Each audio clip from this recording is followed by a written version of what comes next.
One goal of this Regis project is to discern the identity of the class of 1941. We know that a majority were from lower income households, and the reality was one of hardship and limited means. Growing up in the Great Depression, their families were especially burdened in the decade-long environment of extreme unemployment, non-existent social safety nets, and persistent anxiety. Additionally, as Catholics, being poorer or coming from immigrant communities, the overt class distinctions of pre-war America meant that those boys were often at the margin, looking in on the mainstream. Nonetheless, character is formed not on lofty heights, but in the valleys of adversity. What spurred their awareness of themselves and those around them? What was their outlook on the world, and how did they view their place in it? If the identity of that class was forged in the fire of their youth, then it was surely at Regis where those flames were lit. Ultimately, what do the Owl and Regis Quarterly articles tell us about the 1941 class on issues that matter to them? The writings revealed a stoic anchor around Catholicism. This grounding permeated their frame of reference on what they saw as just or otherwise. However, their concerns were not strictly of the theological or spiritual kind. In global affairs, they were perhaps more drawn to the cultural and societal aspects of Catholicism. Growing up in the early 20th century, the 1941 boys were certainly not unaware of the structural and social biases against Catholics in America, but around the time they were at Regis, they were also inundated by growing reports of attacks on the church around the world. And it was happening just south of the border. In Mexico, the constitutional and violent suppression of clerics and the Catholic Church by the Calles presidency reached its peak just as the 1941 class entered Regis. By their senior year, the church no longer had any legal institutional existence in Mexico, a traditionally Catholic nation. Schools, monasteries, and property were all confiscated, and foreign priests were forced out of the country. For many American Catholics, who already felt somewhat second class, it was an ominous sign of the times. Those events would have a profound impact on young Andrew Cassidy, who would one day find his way to Mexico to help undo much of the damage. But it was Europe that captured much of Regis students' attention. In particular, the Spanish Civil War from 1936 to 1939 initially became their focal point. The bloodletting in Spain was complicated by dimensions of class struggle, political ideology, power competition, and the role of religion in the state.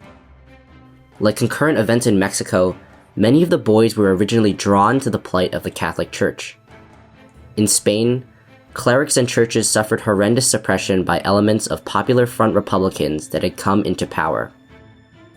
The left-leaning Popular Front was also backed by international communists and anarchists who were avowed anti-religion.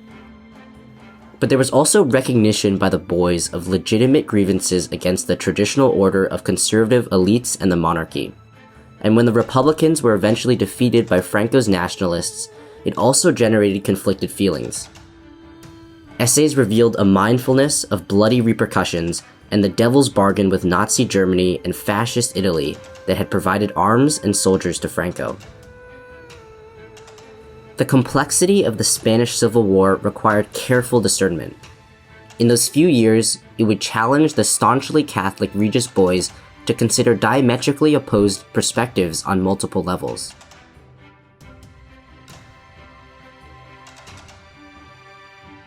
More broadly, the specter of German and Soviet totalitarianism loomed large.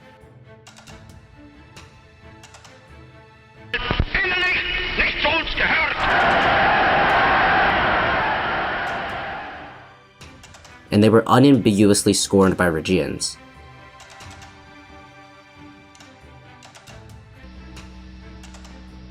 People are talking again about a new barbarian invasion of Europe.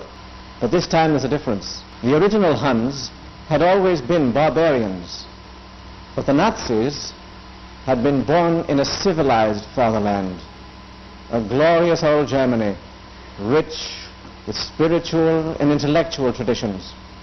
This fact makes the recent orgy of frightfulness a thing of very deep significance. For here we see another fall from grace. Here again we see the perfect flower of pride, love of self, pushed even to contempt for God. Nevertheless, America in the interwar period was largely neutral, and like the general public, there was aversion to be involved in foreign conflicts, especially as Europe seemed to be drawn into regular cycles of costly wars. The 1941 boys held a principled and intellectual disdain for Nazi and communist ideology and actions. But through their sophomore years, the European conflict seemed distant. We, of course, know that the conflict would one day catch up to the Regis boys of that period.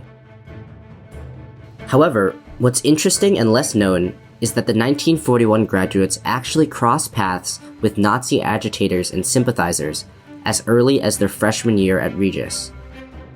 The Yorkville area on the Upper East Side where Regis is located was settled by mostly German-speaking migrants in the early 1900s. In the mid-1930s, the Nazi government, through its consulate in New York, would form a domestic organization called the German-American Bund. Its purpose was to promote a favorable view of Nazi Germany in order to keep America militarily out of Europe. The Bund would fail to gain much momentum, in large part because Americans of German descent were overwhelmingly repulsed by the Nazis' totalitarianism, the same type of dictatorial behavior that originally had caused many to leave Germany.